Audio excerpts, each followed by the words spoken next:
Hello and welcome, or welcome back to the archives of Midnight Manuscript.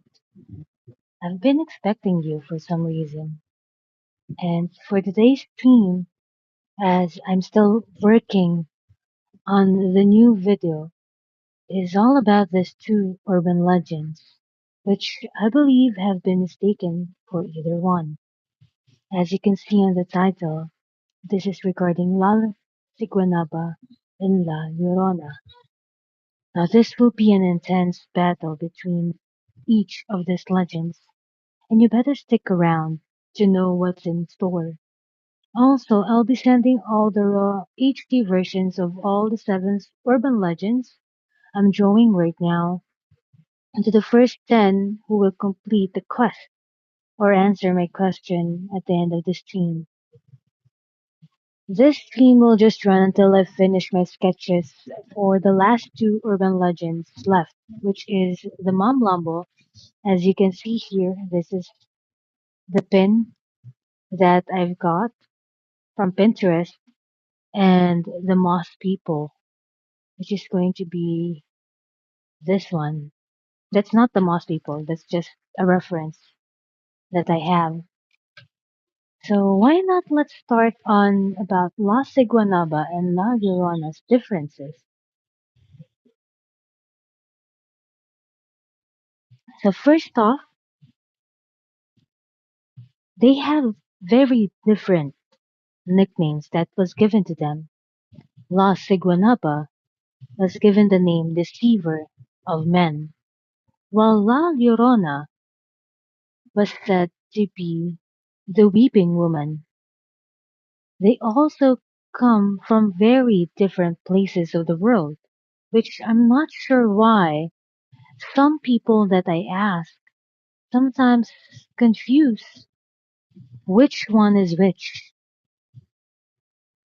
Like La Siguanaba is from a pre-Columbian Central America, like a pre-Columbian era in Central America, usually in El Salvador, Guatemala, Honduras, and Nicaragua. So I'm not really sure. These are just the things that I have researched upon on where La Siguanaba could have originated from. For La Llorona, which is the most or more famous one there is actually from colonial era Mexico, now spread across Latin America and the US Southwest. Now for La Siguanaba, it is said that she is a beautiful woman cursed by a god for abandoning or endangering her child. Let me just turn on my stabilizer because I'm just using my fingers, by the way.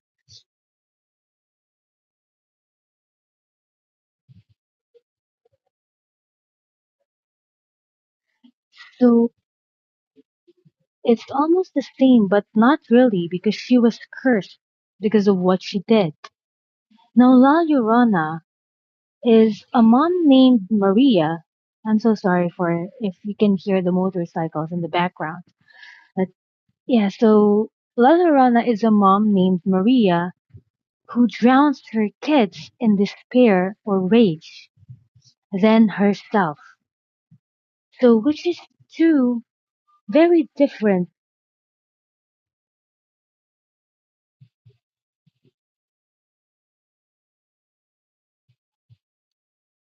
very unique stories that they have. Now, for La Llorona, she is punished to appear pretty from behind, but horrifying when seen from the front, usually with long hair or combing her hair when you see her near bodies of water.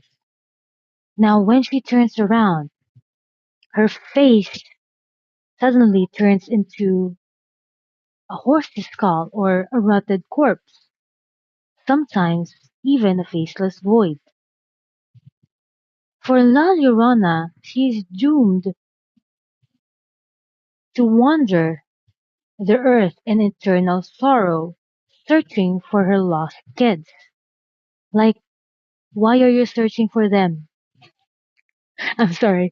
This is just my take to that though for La Llorona. I'm not trying to disrespect or anything, but yeah, this is my just take for her. Why are you searching for them? You know what happened. Also, for La Siguanaba, La Llorona, she usually wears a long white dress, drenched, since, since he or she drowned herself. She's pale and her hair covering her face. And she's why can't I speak right now? She's constantly crying, which is something that could be the reason why she's called the weeping woman, because she's crying all the time. So, for La Siguanaba, she usually lures wandering men at night, especially drunkards and cheaters. Now, if you ask me, that's a good way to live out your curse.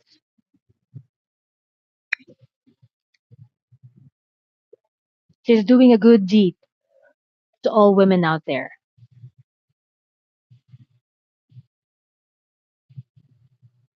That's what I think. That's just my opinion. Again, now for La Llorona, she roams near bodies of water, sobbing and screaming for her kids. Usually you will hear echoing cries of, I'm so sorry if I'm going to butcher this so much. Ay, mis hijos, which I think translate to my kids, something like that. While La Guanaba, you can just hear her humming some sort of tune that I'm not really sure what, but I think humming itself is already quite disturbing, for me at least. This is going to be a long one, so let me just. Ah, I have to finish this before my husband gets home. So, yeah, so that's actually what I was thinking about for La Iguanaba. So, like humming near bodies of water as well, usually because it's either she just looks at her face near those bodies of water or something else. You can hear her humming, there's the wind whistling, while you can hear her combing her hair slowly. You can hear the comb running through her hair like, I'm not sure if that's the sound of comb running through hair. I have hair, but I'm not sure. Yeah, something like that. I just have a comb nearby. Also, for La Llorona, this is what I don't like about it because her victims are usually kids who wander alone at night, which is, I know this is not native here in the Philippines, but I like to tell this to my kids so that they won't wander alone at night or they won't go out of the house. Even though I lock the gates, they usually just find a way to go out still. So for them to stop doing that, I tell them the story about La Llorona. We also have here in the Philippines, just a side note, a different version of this, which is Maria Labo. Now, if you want me to talk about that, you can tell me in the chat below if you want to. Okay. Now, for La Siguanaba, as mentioned earlier, she usually attacks men at night. So it's mostly men, especially those drunkards. I almost grabbed my actual pen near my notebook to write on my phone. What the hell just happened to me? But yeah, so she usually lures men to attack them, usually via seduction or illusion, and it leads them to madness, death, or even disappearance. There are some cases that I have researched which says that La Siguanaba actually has one man lured too much, he ends up wandering the face of the earth for so long until he died. I can't find where my oh there it is.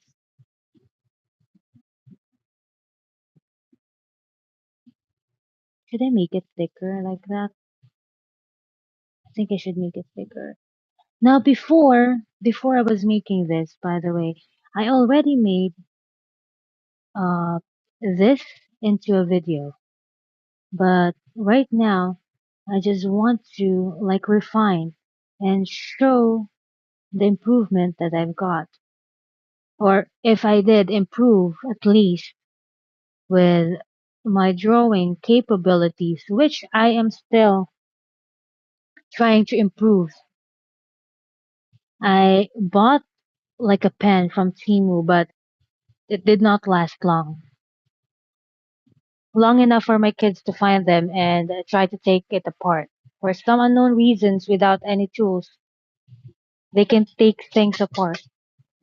Even my eldest, when she was 4 years old, I get sidetracked, but yeah, even my eldest, 4 years old, she was able to take apart the camera on an Asus phone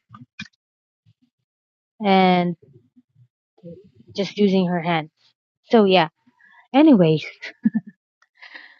so La Llorona, on the other hand, her attacks are different than La Siguanaba in so many ways. It's more of a grief-driven abduction or drowning of kids, especially those who resemble hers.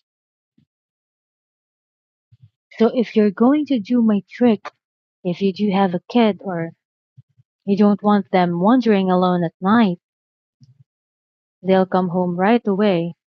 Just pretend that La Siguanaba's kids, or I'm sorry, La Llorona's kids looks like them.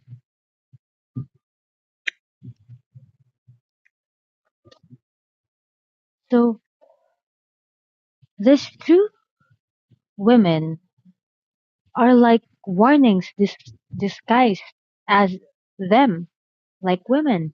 But the one uses beauty to destroy, and the other uses grief to hunt.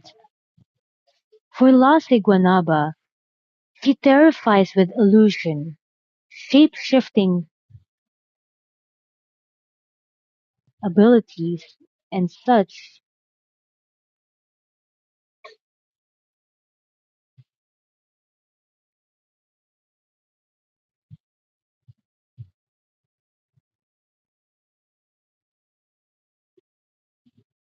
I'm so sorry, I got so distracted in what I'm doing.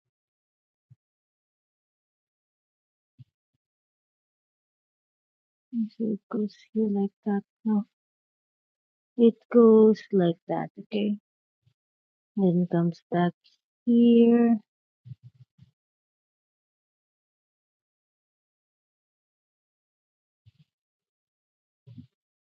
like this.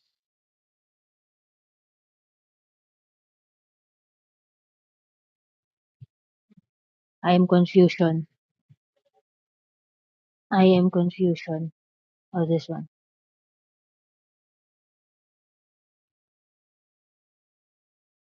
So, yeah. So, again, she terrifies with illusion, shape-shifting, and mind tricks for La Siguanaba. She often drags men into their madness, or as I mentioned earlier in one case I have researched, eternal wandering.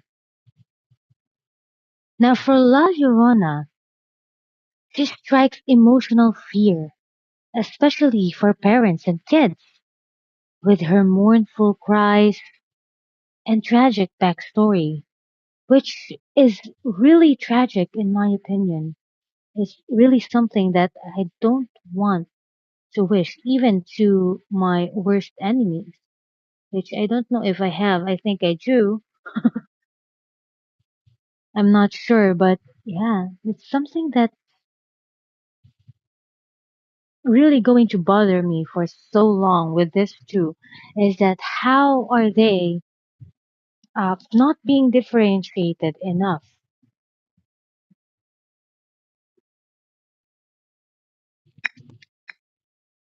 But they mentioned of doing the ritual for summoning La Llorona, which is I don't recommend summoning anything at all, to be honest. I believe in those things and I believe that they are meant to be left alone.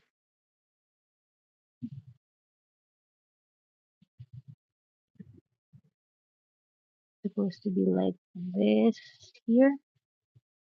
Yeah, like this one should be connected there. And this one would be connected like that. I don't know if you see my vision on doing this drawing, to be honest.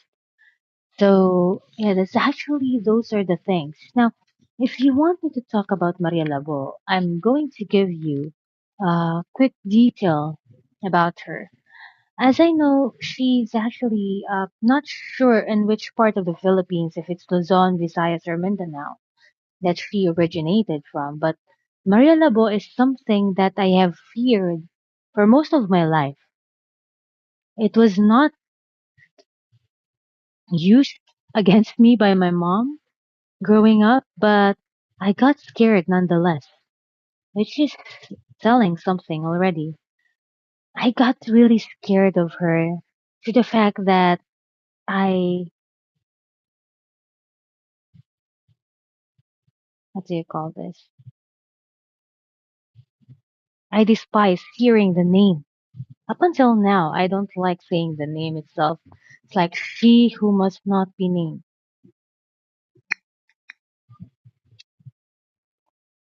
The reason being is her story is as tragic as La Llorona, but what she did is worse than La Llorona itself. Yes, I know drowning your kids is not a better way to put it, but what Mariela Bo did was something else. It was something out of a real horror story, I think. So Maria Labo is called Maria Labo. In our native language, Labo is like a jungle bolo, like a jungle machete. I think that's what it's called. It's something that is striking my nerves up until this day. It is said that she has this big scar on her face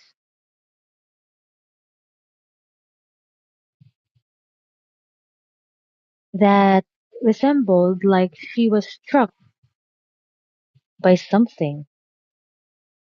Some say that it was actually by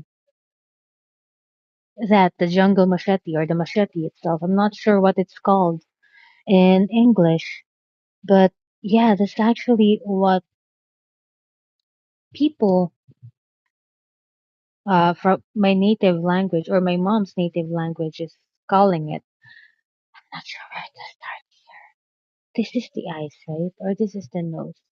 If this is the nose and this is not the eyes, I'm going to be so pissed right now. I think that's the nose.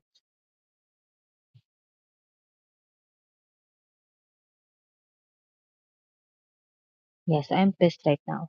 So the eyes should be like right here. Make it, no, I'll make it slightly square. Because I think horses' eyes are square. Have you seen a horse's eyes, by the way? Like their pupils. It looks kind of square.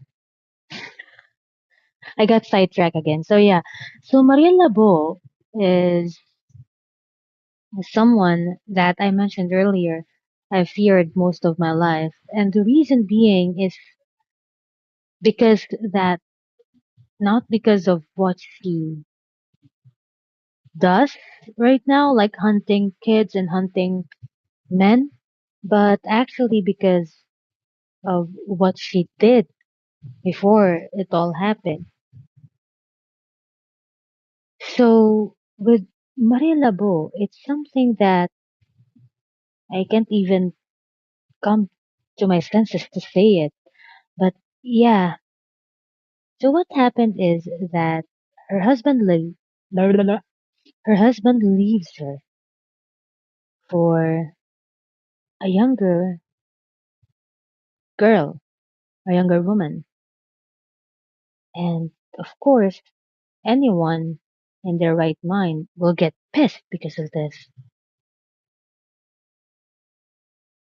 This will look incredibly insane. Wait, let me just. Where's my lasso? And I will move you up here. There we go.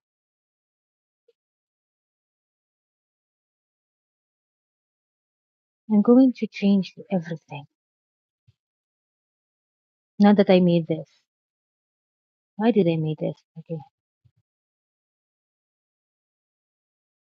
So the reason being, I can't even get myself right now on how to talk about Maria Labo. So with Maria Labo, being like that, she actually is a sinister SK. No, no, not really SK, but she is a, a murderer nonetheless. Oh God, wait,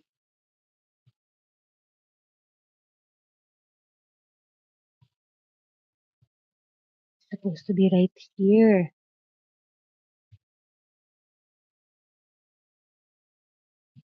Yep, that's it.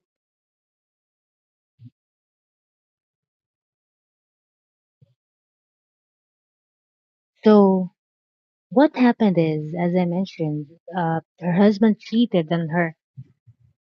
So when she found out, she lost her mind, thinking that her husband will come home.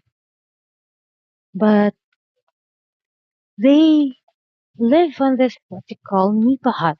There's no electricity there. Let me just take it off the charger so that I can sit properly. Okay, so there's no electricity there, nothing at all that can actually sustain them without someone working outside, which is really sad to be honest if you think about it, but still it doesn't really add up to what she did. So she actually is trying her best to overcome the grief, but her mind just can't. Something is like stopping her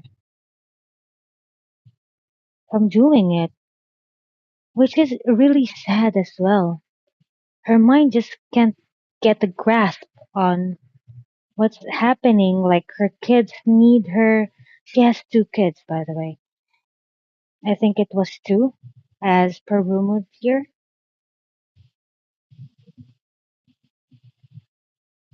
So her kids need her, and she was needed for much attention, of course, because of course kids all do need attention, like mine does.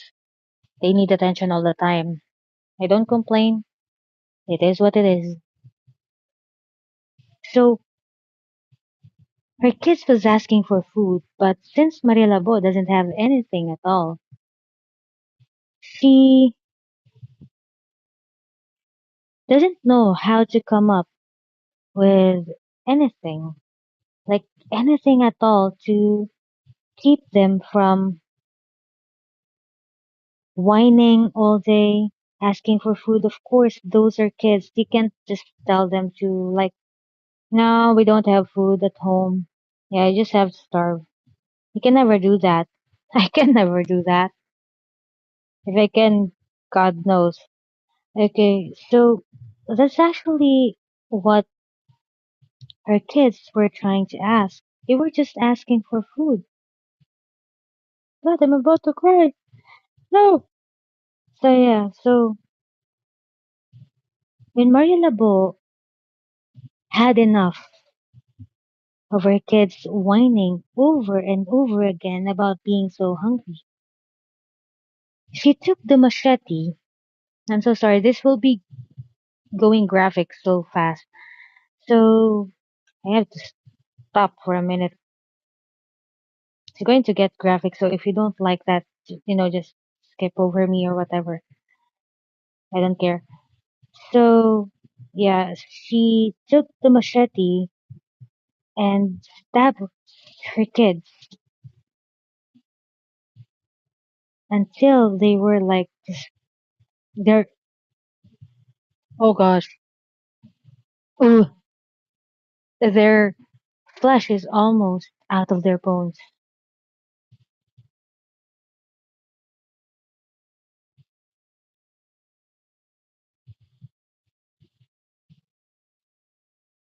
So, afterwards, she was singing.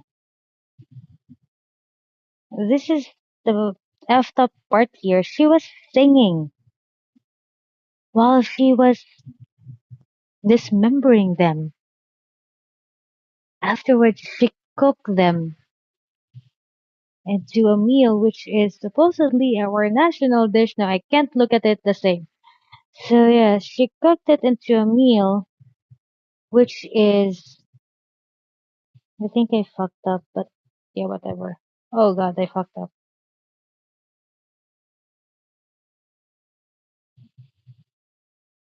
She cooked it into a meal, and her meal was adobo. Very fitting, right? I'm about to vomit.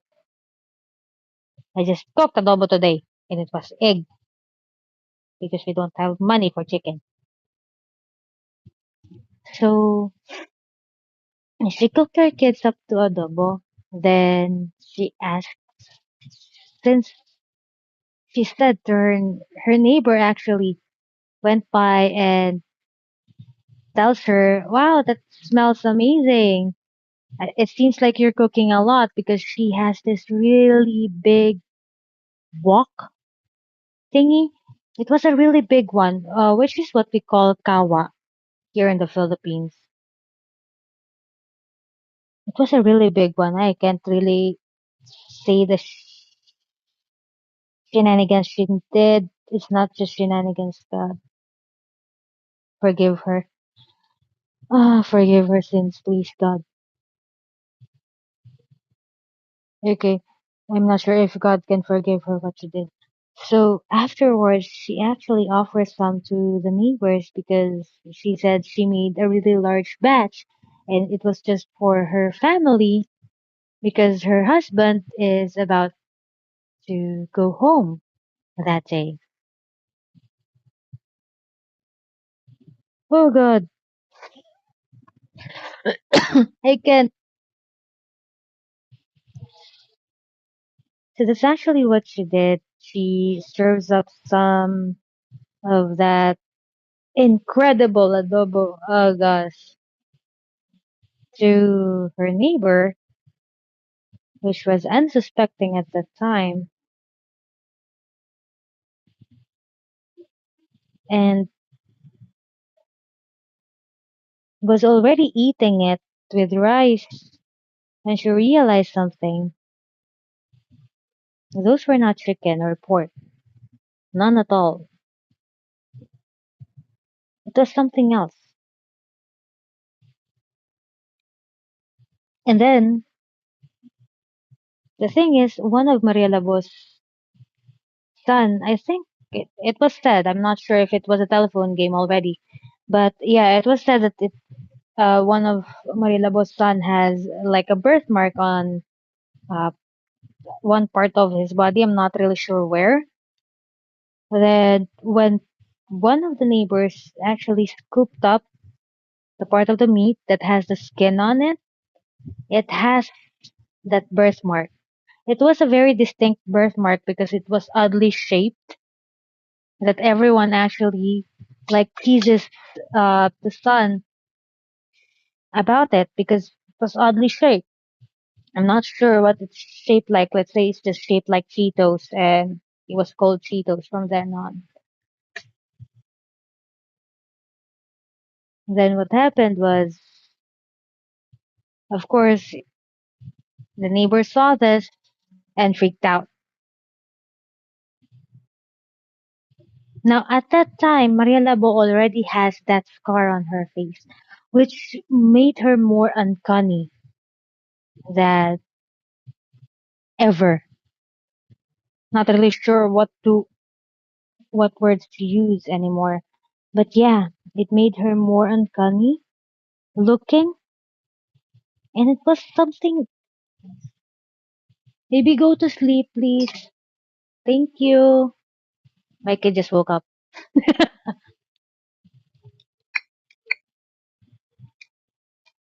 Now come out here.